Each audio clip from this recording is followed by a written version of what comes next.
Hey y'all, welcome to or welcome back to our very bookish channel.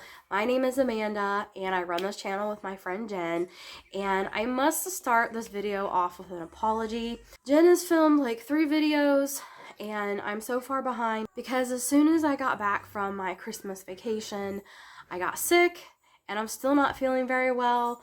I don't know if you can tell, maybe my voice is a little raspy. I'm coughing a lot still, but at least I have a little bit of energy today, and I thought, you know what, the show must go on, and I have to start getting caught up on the YouTube stuff. So I am apologizing for not having any new content for you guys for a while, but I am working on it now, and we're going to have a lot of really good content coming out for you guys in the next couple of weeks. So, to get this video started, this is going to be our New Year Bookish Resolutions video / 2023 wrap up.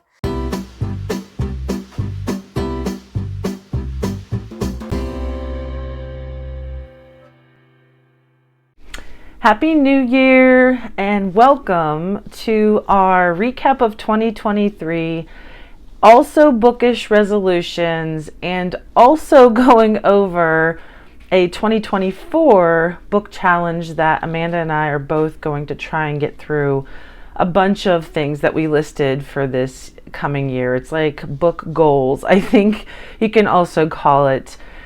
So there's a lot that I am going to go over when doing this episode. There's a lot of things that I looked at from our booktubes that we did, and also just from everything that I've read this year. And I'm super excited to be doing this because I didn't think I was going to hit my reading goal. I originally started out, I think, 35 books because last year I had goaled myself 25 and I ended up doing 31. So this year I had goaled myself 35, but I was such on a great pace that I ended up editing that and doing 50 for the year. And then it came down to the wire that I didn't know if I was going to be able to do it. But I did. Celebratory confetti fireworks, if you can, Amanda, that would be great.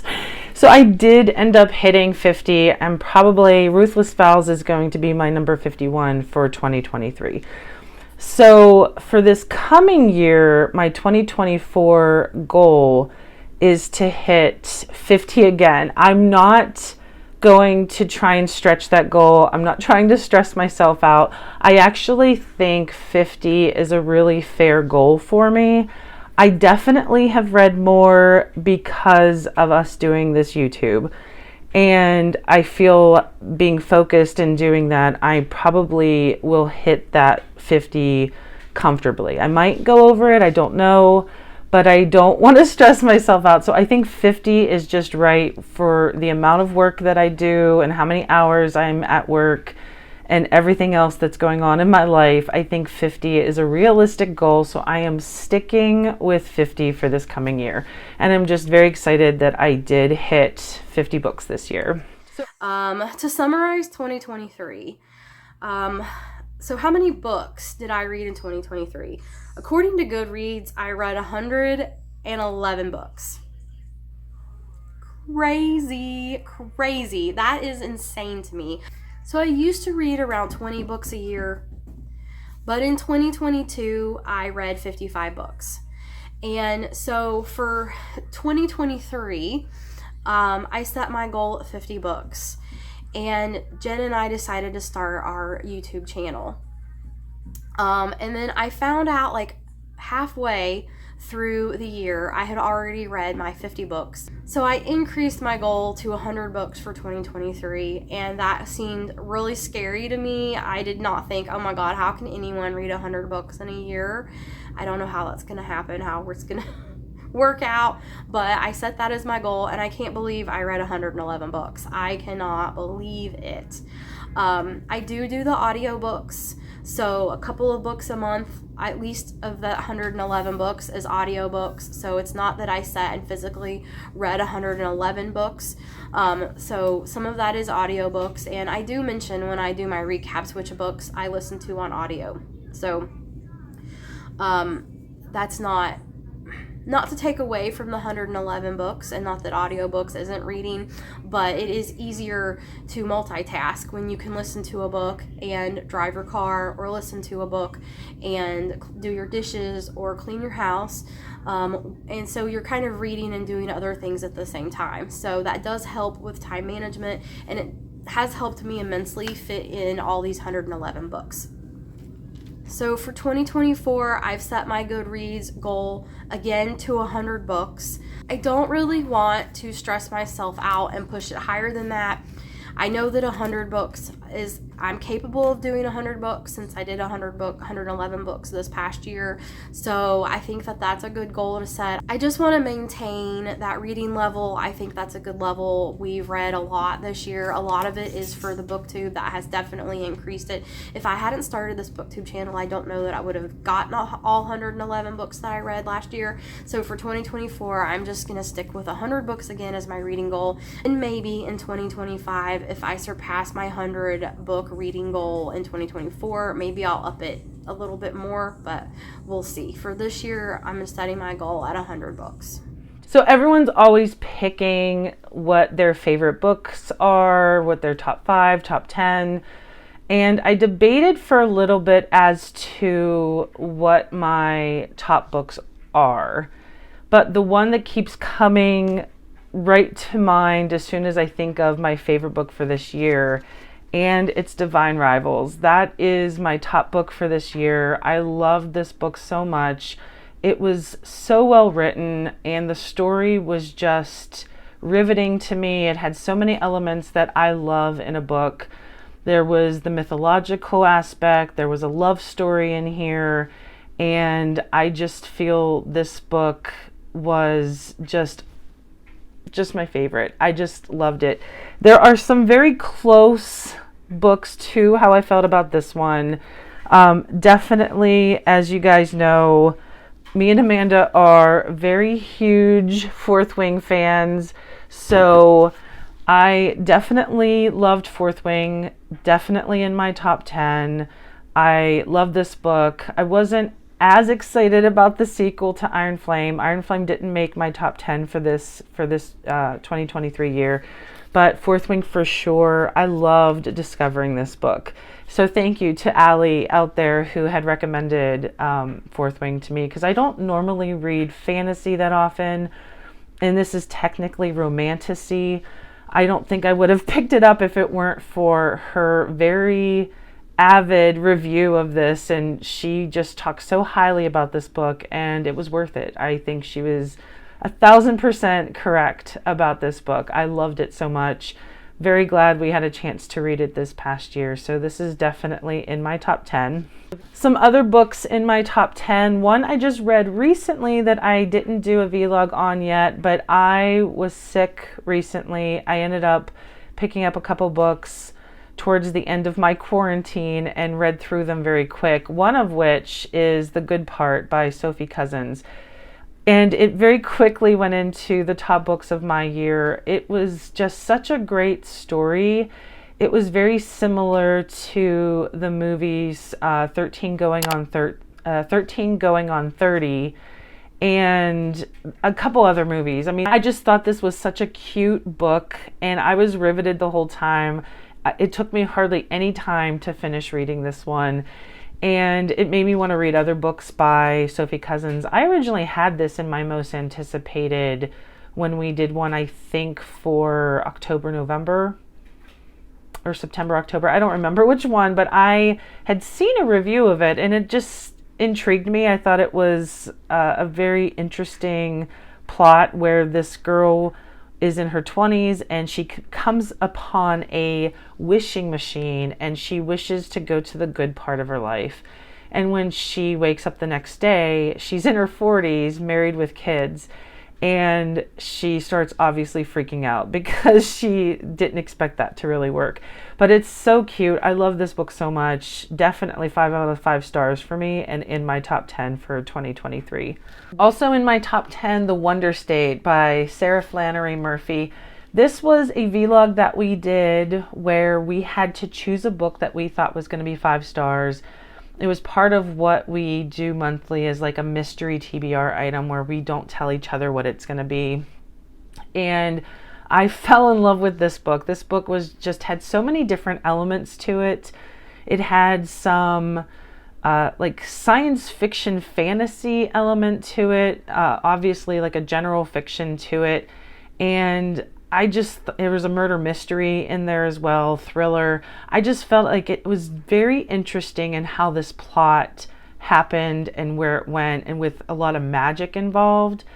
I just thought it was different, and I really enjoyed this book a lot, and I was very surprised that I actually picked a book. I mean, I don't feel like that many books out there are going to be 5 stars. And as much as I chose it because I thought it would be 5 stars, I still feel like it was a surprise to me that it actually ended up being 5 stars, because you never know. When you pick up a book, you never know what you're going to get. And it ended up being 5 stars for me, and I love this book. It's one of my favorites from 2023. Another book I absolutely loved. I think this book was robbed this year in the Goodreads Awards. The Wishing Game by Meg Schaefer. I've talked about this book in many different vlogs. This book was just so sentimental. If you're a reader from when you're a child, if you had a favorite series when you're a kid, and you had a favorite author that you absolutely wanted to meet, and the magic of reading, and Meg Schaefer just captures that so well in this book. It's a heartwarming book. I love that I got a chance to choose this one for Sprayed Edges that me and Amanda did. It was around her birthday, but this one definitely in my top 10 from 2023. So if I had to choose my top thriller for this year that also made my top 10 for the year, None of This Is True by Lisa Jewell. I already had to return it to the library, so I don't have it physically, but I'm sure Amanda can put the picture of it right there on the screen. I absolutely love this book, and I thought I had already read Lisa Jewell. For some reason, I thought there was a book a while ago that I had read by her, and I think I'm thinking of the book Reconstructing Amelia, but that wasn't Lisa Jewell. So this one was recommended time and time again on the psychological thriller fan group on Facebook, as well as a couple people that I know at work were talking about this one. And I absolutely loved it. It was 5 out of 5 stars for me. And it, for me, overtook the Riley Sager book that I had voted for on Goodreads for favorite thriller. None of This Is True is definitely my favorite thriller for the year. And that I just read that one in the last few days. But The Only One Left by Riley Sager is also in my top 10 from this year, and I also don't have that one. At least I couldn't find it. I thought I had owned a copy of that and I couldn't find it, but again, Amanda can put the picture of that one in. It's definitely in my top 10. It was my first Riley Sager book, made me want to keep going with Riley Sager. Absolutely loved that book too. Another thriller that I loved from this past year, The X by Frida McFadden. We did 2 Frida McFadden vlogs. I love Frida McFadden in general, but my favorite by her of all the ones I've read so far is The X. The twist in that one, I swear, I didn't see it coming. It was one of those where I questioned everything that I had just read. She got me so good in that one. And I absolutely love Frida. I loved her other books too, but in my top 10, The X for sure. Again, I don't have that one physical on hand, but Amanda will put that on the screen. The final 2 books for my top 10, The Nightmare Man by J.H. Markert. I did really love it. I didn't give it 5 stars, but I put it in my top 10 because I just loved that book. And I think I gave it 4 stars from some disappointment that I felt the end was rushed. I just wanted more with this book, and I think that's a good sign that a book is really good when you want more from it.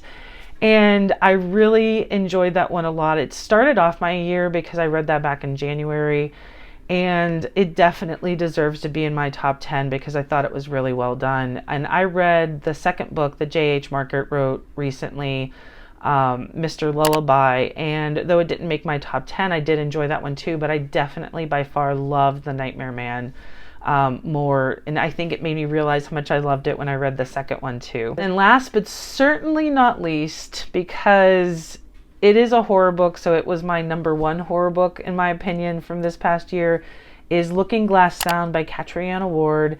I read 2 from her this year. I wanted to put both in my top 10 because I just absolutely loved both of them. Sundial is the other one I read, and I do have Sundial. So this is Sundial, and I thought I owned Looking Glass Sound, and I was trying to look for it before I started recording, and I couldn't find it, and I didn't want to take all day trying to dig through, because this is just a portion of my books right here. I have a lot piled on the table here, but I also have a ton over in my closet, and I didn't want to keep looking for it. But Looking Glass Sound and Sundial, definitely ones that I absolutely love this year, and I'm going to keep reading Catriona Ward. I have more that I have bought from her that I intend on reading in 2024. All right, so my favorite books of the year. I just want to say too, I'm just going to pop up pictures of the books up over here in the corner because I am too tired to actually physically pull all of my physical books, find them all, and get them all in a stack and hold them all up for you. So yeah, getting over being sick, don't have the energy to do all that, so I'm just gonna put up pictures up here. Editing Amanda is just gonna have to deal with importing a whole bunch of photos of books. So some of my favorite books of 2023, looking back on all of the books that I read, going through my Goodreads, there's several books that stand out in my favorite books, and these aren't books that I necessarily gave 5 stars, but there are books that were fun to read, that stay with me, that, you know, I can't get out of my head, or that had something different and unique to them that was really, really thought-provoking and had really good writing. So first, I want to say Fourth Wing and Iron Flame. They have to be my most memorable, most roller coaster ride of emotions books that I have probably ever read, that stay with me. I think about those books all the time. And I know that there has been a little bit of criticism for Iron Flame, and I can kind of understand. It's always hard for authors to follow up like a blockbuster of a book that everyone loved, that just gets you the first time. It's really hard to follow that up. So I understand a little bit of criticism on Iron Flame. But I'm looking at those books as one single book, honestly, because I read them. Well, I read Iron Flame, and then I read Fourth Wing and Iron Flame back to back, and when you read them back to back, they just flow as one big long story. Yes, it's a series, and that happens in series, I get it, but I'm just kind of looking at them together, okay? They are just amazing books, and I love them. I love the world. I love Xaden. I love Violet. I love them together, and I think about those books constantly. The next book I want to mention also stays in my head all the time. Probably the most beautiful writing that I have ever read, and I mean that, is Empire of the Vampire. I have it right here. Empire of the Vampire by J. Kristoff. This book just blew my mind. It is so smart, so genius. The writing is amazing. Just let me thumb to one of the things that I marked in here. I marked a few passages that, you know, I thought were really good, so you understand what I mean when the writing is amazing. All my world was coming to pieces, but what could I do? I was being swept up in a river, yet even then, I was old enough to know there's a difference between those who swim with the flood and those who drown fighting it. And its name is wisdom. That's just one little sentence in this book that is full of sentences like that. The writing is just... Here's another one. My only refuge is the circle of Isla's arms, and so I thought it often as I could, sneaking out of all hours and climbing through her window, meeting in that place where words have no meaning. We were both raised in the one faith, and ever the specter of sin hung over us, but not even God himself can come between a girl and a boy truly want of each other. No scripture or king or law on earth has that power. It's just beautiful. The writing is beautiful. And this book made me even think, like, what makes beautiful writing, okay? It's so easy to say, oh, I love the writing. I love the author's writing. But, like, what does that mean? I used to think it meant the writing was easy to follow, easy to read. You could easily envision what the author is trying to tell you. That is true. But what makes Jay's Kristoff's writing so immaculate is he has a whole huge vocabulary of words that he uses. There's, obviously some made up, like, names and places and things in here, because this is a fantasy. This is a grimdark fantasy, if I didn't say that already. But his vocabulary is immense. He has great use of his words, and just the adjectives that he uses in his writing are so descriptive and so well placed within a sentence. Like, I can't even explain it. I loved this book. It's not a happy story. It's grimdark, so it's a very dark fantasy. Vampires are very hateful, mean characters in this book. They're not, romanticized like in a lot of the movies and things. It's just a very dark, cold world, and of course that's right up my alley. I can't say enough about this book. If you have not read it, please go out and read it. It is a chunker, but don't be scared, because the chapters are very short, and like I said, his writing is just so magical. I didn't even want this book to end, and fortunately I got the arc for book number 2 coming out in this series, and I am in the middle of reading it right now. And so for me, the book didn't have to end. But I will be putting an arc review out for Empire of the Damned, which is the sequel in this series to this book. So the next books, I'm just going to list off for you. I'm not going to give a long explanation. But more of my favorite books of the year are Assistant to the Villain, Divine Rivals, of course. Frida McFadden also has to make this list with The X and Never Lie. I loved both of those books. The Finley Donovan series, if you all want a light, funny read, Finley Donovan is just hilarious. You gotta read it. The Housemaid and the Mystery Guest by Nita Prose. I love those books. The way that Nita Prose portrays Molly the maid is just so cute and so fun, and she does such a good job with that character. Those Empty Eyes by Charlie Donnelly. We did a reading vlog on that. The Wishing Game, of course, by Meg Schaefer. I have my copy right there of The Wishing Game. And last, I want to mention The Only One Left by Riley Sager. So those are my favorite books of 2023. Now comes the bottom. What were the books that were just not so great from this past year? I only gave, a quick statistics. Out of the 50 books that I have read this year, I had a whopping 13 5-star books. I feel like that's a lot. I feel like I just ended up getting a huge streak of just great books that I ended up loving a lot. I had a lot of 4 stars as well, but there was only one 2-star. And the 2-star one is another one that I just read recently when I was sick, and I didn't anticipate that at all. And it is Leave the World Behind. It's right now on Netflix too as a movie. It's one of the reasons why I wanted to read it, because I wanted to read it and then watch the movie.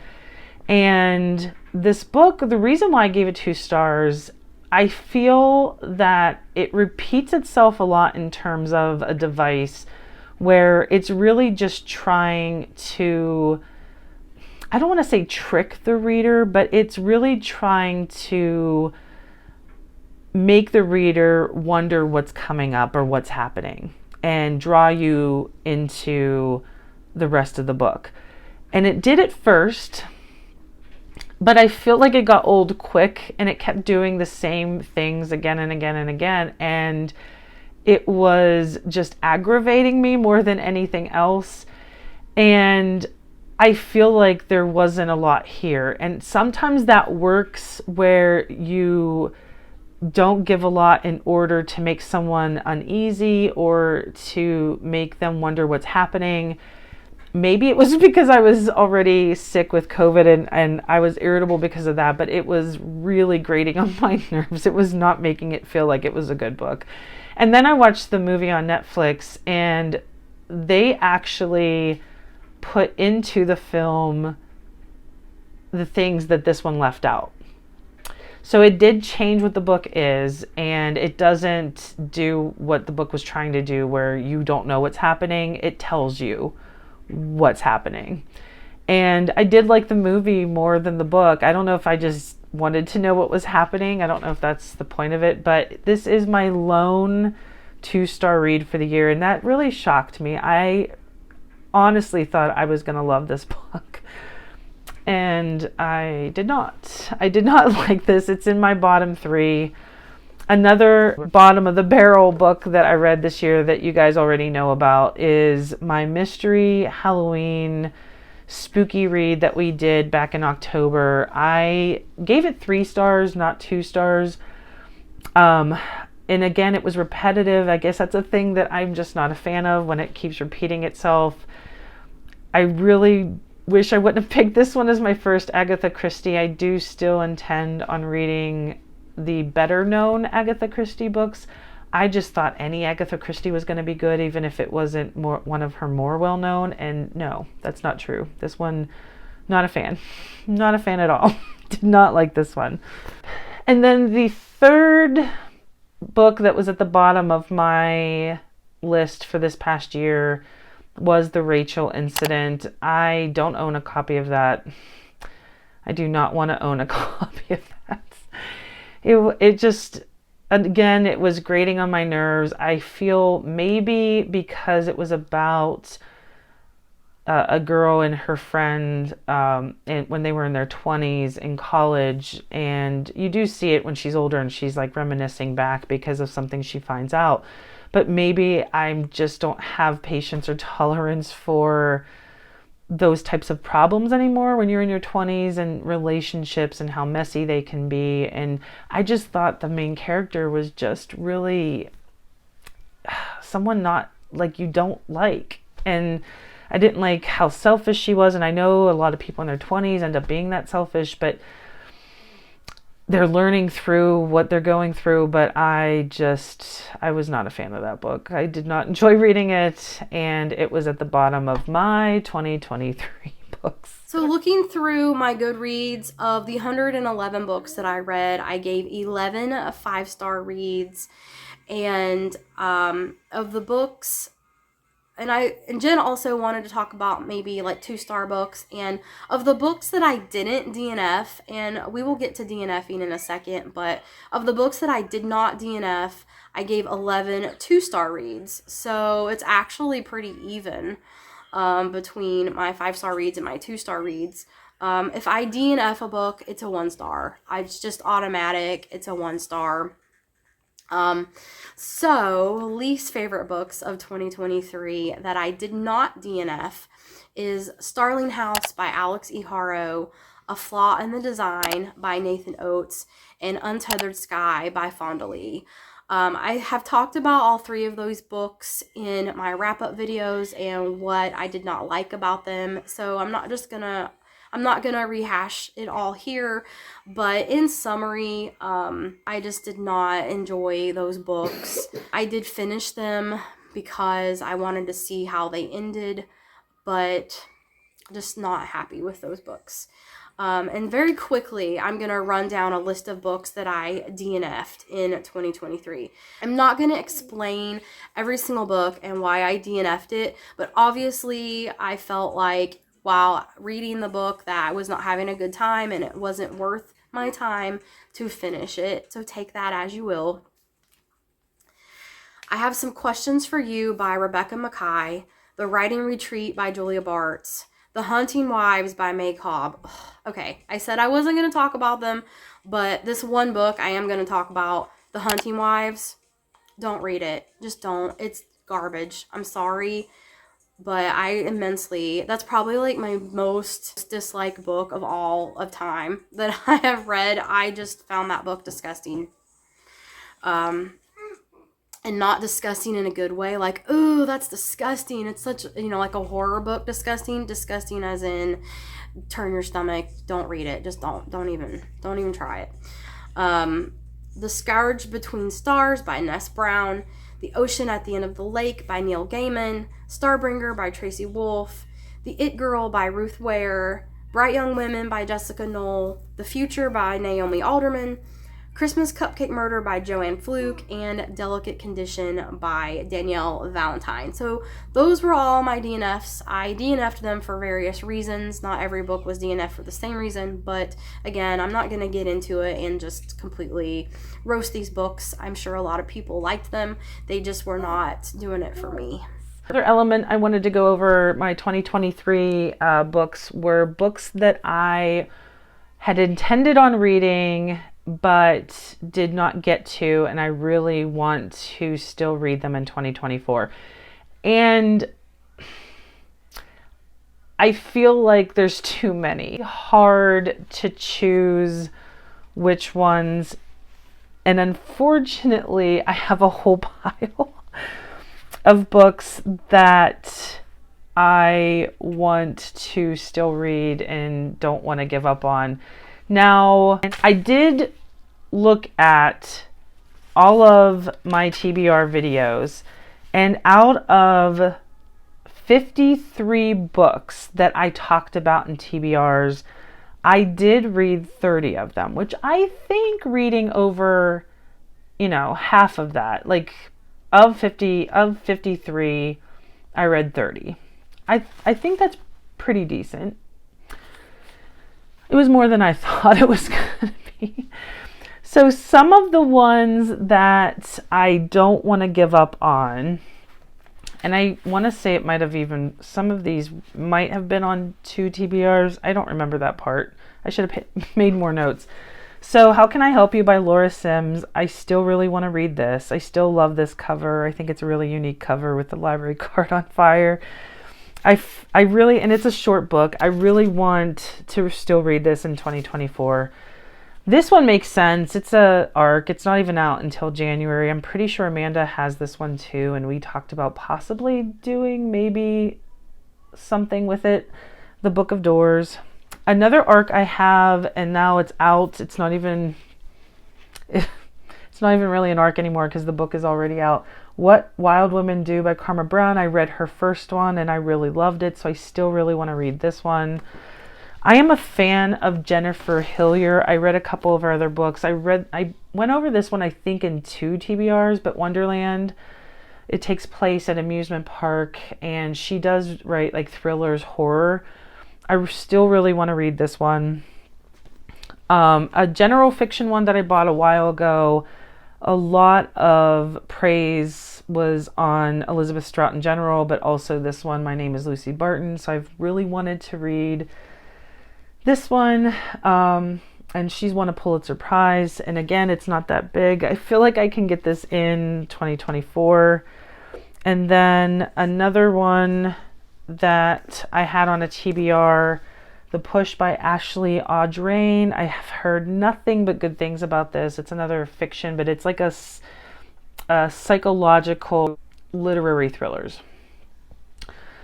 And then another one is, I've heard this one compared to Verity, I think it was, but Layla by Colleen Hoover, another one. And those were the ones that I whittled it down to, and that's still a pretty big list of ones that I had said I was going to read or had mentioned in an anticipating video and never got around to. Okay, so this is going to be sort of our version, I guess, of the 24 and 2024, but it's not 24 books. It's just the books that we're kind of pulling over from 2023 that we didn't get to, that we're going to read in 2024. And the first on my list is the Mistborn series. So if y'all watched our book haul video from last year, I bought Jade City and Mistborn, and I wanted to start one of those series. I started Jade City. I haven't started Mistborn yet, so I really want to get to the Mistborn series this year. I've also never read Brandon Sanderson, so that will be a new author for me. The Throne of Glass series by Sarah J. Maas. I read A Court of Thorn and Roses series. I read all of the books that have been released so far in that series, and I really want to start A Throne of Glass this year. The Nevernight Chronicles by J. Kristoff. I just told you guys how much I love his writing. I want to read every single thing that he's written. I love his writing so much. And like I said, Empire of the Vampire is so smart, such a smart book. I can't wait to read some of his other things that he's come up with. And the Nevernight Chronicles is another series that he has written and I want to get to. I'm also pulling over Three Assassins by Akaro Isaka. I bought that book in my book haul video and I have not yet gotten to read it, but I really want to read that book and I really am going to get to that book this year for sure. So that's just a short list of books. I want to keep an open mind in 2024. I also have piles, not even piles, probably at least a bookshelf, a big bookshelf full of books. Probably, let me look over there. So I have a little storage room. It's kind of my office / storage room, where I have books, probably 4 stacks of books piled up against a wall as tall as me. Yeah. And I'm 5'1", so that's a lot of books. 4 5-foot tall piles of books that are my physical TBR that I need to read. So I want to read, I want to leave some space to pick books from my physical TBR. I need to shop my physical TBR more in 2024. So again, I'm trying to keep it open. That coupled with all of the new releases coming out, it's just going to be super busy reading year as it is. So I'm keeping my list short. So when it comes to the videos that Amanda and I did, a couple questions that we were going to go over in this video are the favorite vlog that we recorded from this past year. And 2 of them I really enjoyed doing. One was Summerween.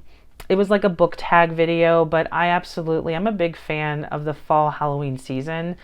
And I had never known Summerween existed until this past summer. And it was in July, and I just thought that was such a great concept at the time, and I really enjoyed researching for that and thinking back to books that I loved and talking about books that I enjoyed for that video. So I really enjoyed doing that one.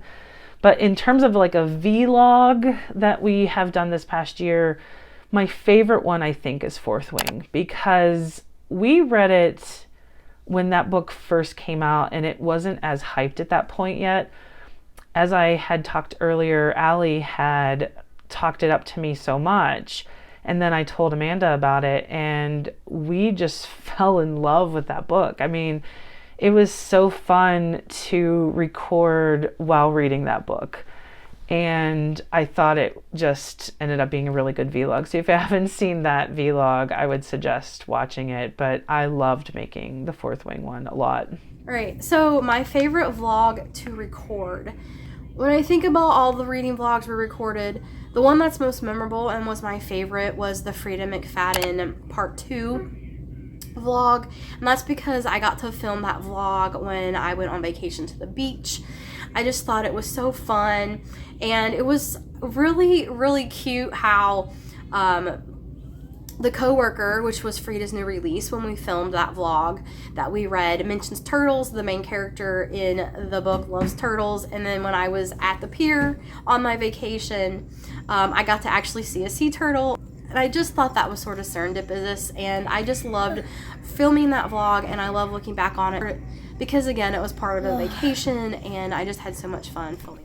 And then another question that we had about our vlogs this past year was which one was a struggle or wasn't as fun, I guess. But it wasn't the video that I felt like was a struggle, and I'm not saying it wasn't fun, was the spicy reading one. And the reason why it was a struggle is not only do I rarely read romance, I had never really read the spicy erotica type books. So reading those was just kind of a struggle because I feel like it was just kind of awkward reading some of these sex scenes, and then I'm supposed to be vlogging it at the same time. And I was like, well, how much am I even wanting to record putting what I'm reading, out there? And it was amusing, but also painful. Yeah. And I did really I love Touch of Darkness. I thought that was a really great book. I loved that it had parts of mythology in it, and I still want to read more in that series. But the one that was even like crazy, spicy, way over the top in terms of the sex scenes, American Queen. And what's funny is I still want to read the other books of that series. And I sent both of those to my friend Kristen, who lives in Milwaukee, and that's the kind of book she normally reads. But I just feel like because that's not my norm, it just felt it was a struggle. I was on the struggle bus for the spicy vlog. I don't know if we're going to be doing that one again. I don't think we're going to be doing a spicy vlog part 2. I don't know. What do you guys think? So which video was a struggle? Well, to be honest with you, what comes to mind first is the Iron Flame vlog. That vlog was such a struggle for me because I really couldn't portray the emotions that I was feeling while reading that book. I just couldn't film it all. I couldn't say enough. And even looking back on the vlog that's done, when I go back and watch it, it still does not, I don't think you guys understand the turmoil that book put me through with the thought of Xaden and Violet not being together and not being happy. It was hard for me to communicate what I was feeling for that vlog, and it was very hard for me to capture my emotions in that vlog. So that's got to be the hardest vlog for me to film and just get across how I was feeling during that vlog. Another one that comes to mind off the top of my head is the spicy reading vlog that we did, just because that's, especially American Queen, I didn't really enjoy that book at all, and it was hard for me to film that book. It's not really the type of book that I typically read, and I just felt like that book had a lot of nothing in it. There was just there was really nothing to that book. Boy meets girl, girl's only 16, 10 years later, girl's 26, they meet again and hook up. That's really the gist of that book, and for me, that's just not enough for a book. It was hard. It was a struggle for me to get through that reading vlog, reading that book. I did love A Touch of Darkness, though, so that was a little bit more fun. That's the second half of that reading vlog, so A Touch of Darkness was much more enjoyable for me. So looking into 2024, another question we had on our list is, what is our most anticipated in 2024? And I would say I have a lot of books that I am most anticipating. 2 of the top of my list are from Frida McFadden, of course. The Teacher comes out in February, and The Housemaid is Watching, it comes out in June. Both of those I'm very much looking forward to. I know we're doing another Frida vlog in February, and I can't wait to do that because I absolutely love her books. And other than that, I know AJ Finn has one coming out. So from AJ Finn, End of Story comes out in February. I really want to see what that one is like after reading Woman in the Window. I enjoyed Woman in the Window. I wasn't like a huge fan of it, but AJ Finn hasn't written one since, and I feel like there's some anticipation around the next one. I want to say that was like 2014, 2015 that Woman in the Window came out. And there's another one that I really am looking forward to. It's called We Ate the Dark by Mallory Pearson. I feel like that one sounds really good. It's getting a lot of great reviews on Goodreads. It's at a 4.87 right now on Goodreads, and that really intrigues me. So I really want to read that one. It comes out in March.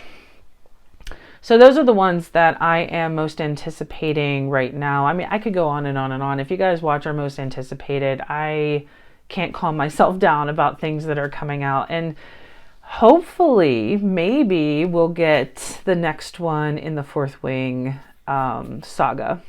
Who knows? She did just post about writing it. It seemed like she wrote the other two fairly quick, but I also want her obviously to take her time and to really just write a good book.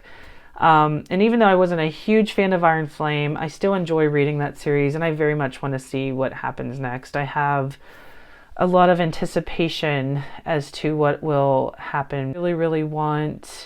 I just really want Violet and Xaden together, and I want to see what's going to happen next in their love story. So my most anticipated books in 2024, let's look here. So obviously, if Rebecca Yarros releases the Empyrean book number 3, that is obviously, without a doubt, I'm going to buy 10 copies. No, I'm just kidding, but it just seems like I have multiples of copies of these books for whatever reason. Empyrean book number 3, if that comes out this year, there's no set release date, there's no title, there's no cover. As far as I know, she's still writing that book, so hopefully that comes out in 2024. Apprentice to the Villain, which is the follow-up to Assistant to the Villain, that is coming out in August 8th of 2020. Frida McFadden has 2 books coming out, so you know I'm going to be excited for that. The Teacher is coming out February 6th, and The Housemaid is Watching is coming out June 11th, so gotta have those books. Instant buys, instant reads, probably instant reading vlogs. Finley Donovan Rolls the Dice. This is the 4th book in the Finley Donovan series. It's coming out on March 5th. Highly anticipating that one. I have Middle of the Night by Riley Sager. So yes, Riley Sager is putting out another book. It's coming out June 18th, and I am extremely excited for that one because his books seem to just be getting better and better. I loved The Only One Left and Middle of the Night. I can't wait to get to. And the last book is called The Unwedding by Ali Condi, and this is an author I have read. This is going to be her adult debut novel. She has written a trilogy in the YA dystopian genre. It's called Matched. I read that one a long time ago and I enjoyed that book. She also has a book that I read called Atlantis about an underwater city, which I thought was very smart and fun.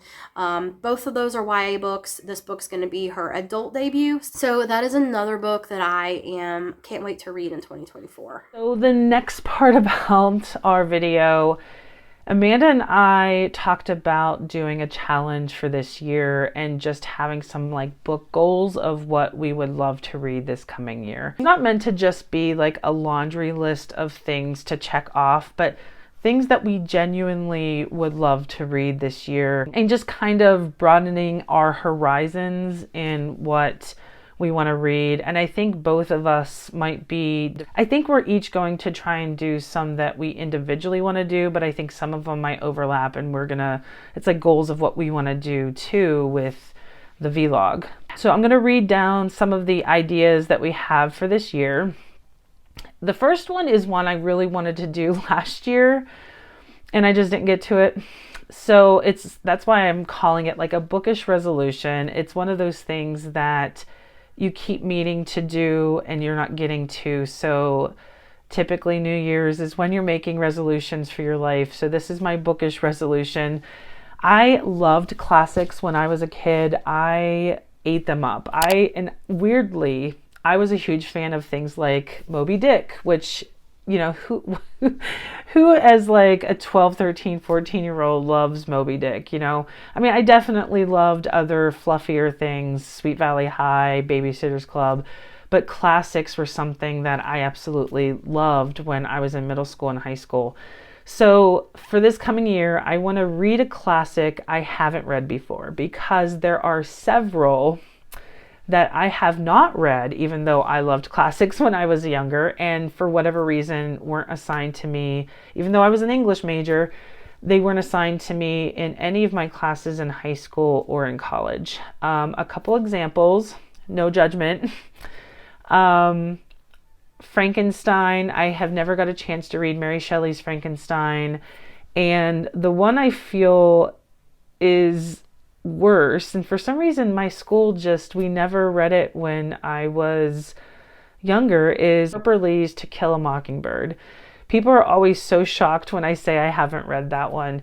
So those are just two that I want to read this year, but I just read a classic because I'm also not trying to stress myself off with this list, thinking like, oh, I'm not marking off anything off on this list. Second on this list, I have read a nonfiction book, and I kept it very general because obviously there's so many different areas that nonfiction can encompass. I mean, there's history, there's theology, psychology. So I feel that incorporating nonfiction, at least one this year, I have read a lot of different nonfiction books that I loved, like Fast Food Nation, Nickel and Dimed, Freakonomics. There were a lot that I felt were fascinating, and I feel like I haven't had a chance to read nonfiction in a while, so it is definitely on one of my bookish resolution list. The next one is read a kid's classic I haven't read before. One is read a book suggested by a bookseller or librarian, and I really like this to be one me and Amanda do together, that we go into a library, tell them we will read whatever the librarian suggests and then do a vlog on it, which can be both interesting or it may go awry.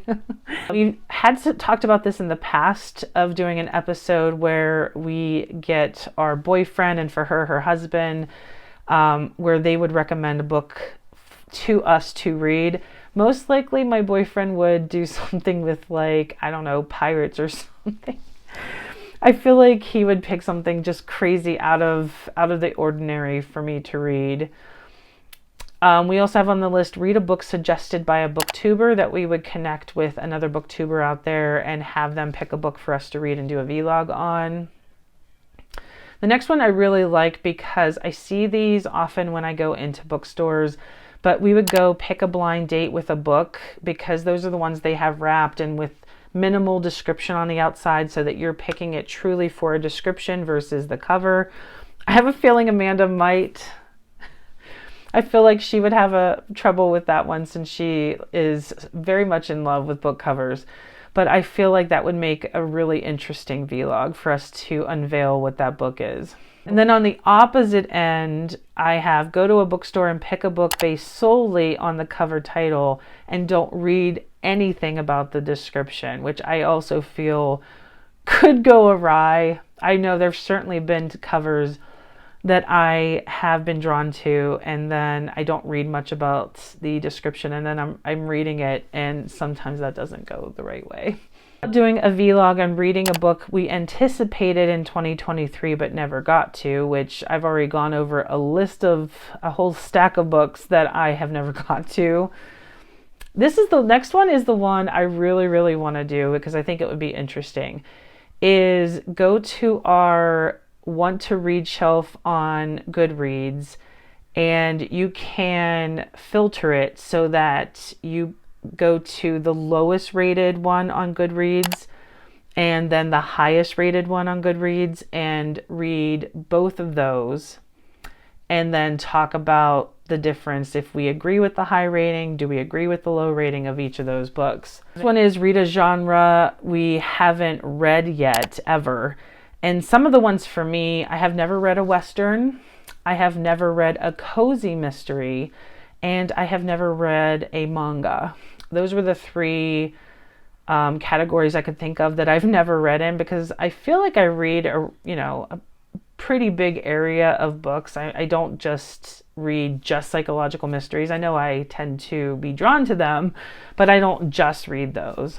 And then this one I had on the list, and it made me think about it when I recently read Leave the World Behind, is Amanda and I had talked about doing a movie book release. So we would either read the book first and then watch the movie and discuss that, or vice versa. And we even talked about like one of us doing the movie first and the other one read first, and then, doing the other and seeing what would result from that. The other idea we had is to see what's going viral on BookTok or BookTube and I feel like we do that pretty often though. I want to say that that's how Divine Rivals happened, is it was going very viral, and it deserves to be, but that's why we ended up reading Divine Rivals, is because it was going viral and I wanted to see what all the hype was about.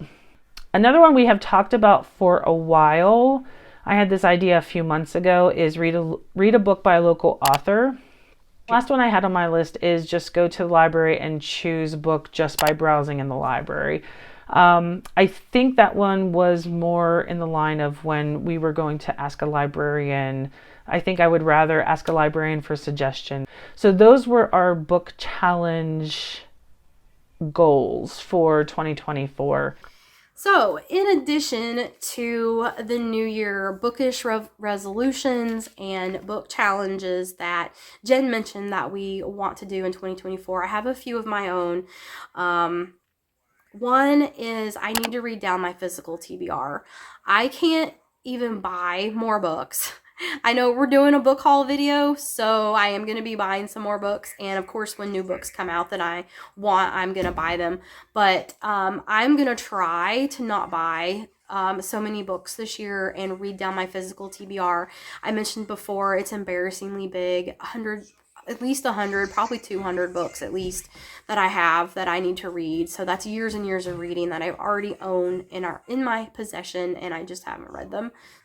So the second thing I want to do is complete or catch up on every series I'm in the middle of.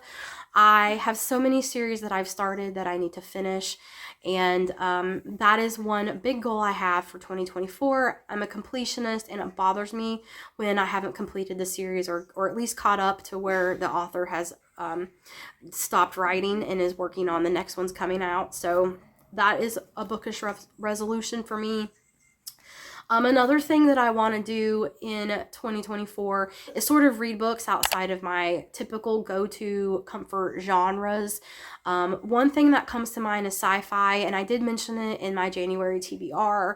Sci-fi sometimes can be hard for me to visualize when I'm reading, and there's all kinds of especially when it's set in space, there's all kinds of space terms and technology terms and things that kind of go over my head sometimes, but I'm going to try to read a little more sci-fi because it is grouped a lot with fantasy, and I love fantasy, so try to read a little more sci-fi. And I was thinking some more nonfiction books, not memoirs or biographies, because I'm really not that interested in those, and I just find them kind of fake or boring. But no offense to anyone that's written a memoir or biography, and we did read Britney Spears's, and I did love her biography, but I'm just not, I just don't get into those. I was thinking about trying to read more true crime. I think that is a genre that I would really enjoy, that is sort of outside of my go-to and my comfort zone. So true crime and sci-fi are a couple of genres and examples of reading outside of my comfort zone this year. And the fourth thing is, and this is important to me, I want to write 1-sentence reviews for every single book that I read on Goodreads. When I finish a book, I'm going to rate it, and I'm going to write 1-sentence reviews for all my books, because I am very bad at reviewing books, and I find it hard to type out my feelings of a book and put it in some kind of logical order. And when I read reviews on Goodreads, there are a lot of people that will write paragraphs and paragraphs and paragraphs. They'll write a whole synopsis summary, and then they'll write everything they loved about the book, and then they'll write everything they didn't love about the book, and then they'll write what the author should have done. And it's just like, to me, that's a lot. I don't want to do that. I don't ever even read all of those. I might skim it. But I do want to give at least a 1-sentence review of all the books that I read on Goodreads. So if you aren't following me on Goodreads, I always link it in the description of the videos. So feel free to go to the description and follow me on Goodreads. I would love if everyone in the comments said some of the best books that they read in 2023. What are some of your resolutions going into 2024? What are you most anticipating for 2024? Is there anything you would like us to do in 2024? Is there a cool idea that you think that we should do in our vlogging? And we're going to be hitting a year coming up very shortly in the beginning of April. She and I started to talk about this channel at the beginning of this past year. So it's going to be a year, and I can't believe how quickly time flies. Thank you all for watching and reading along with us. And we are very much anticipating 2024 for a lot more vlogging, a lot more book discussions. And until next time.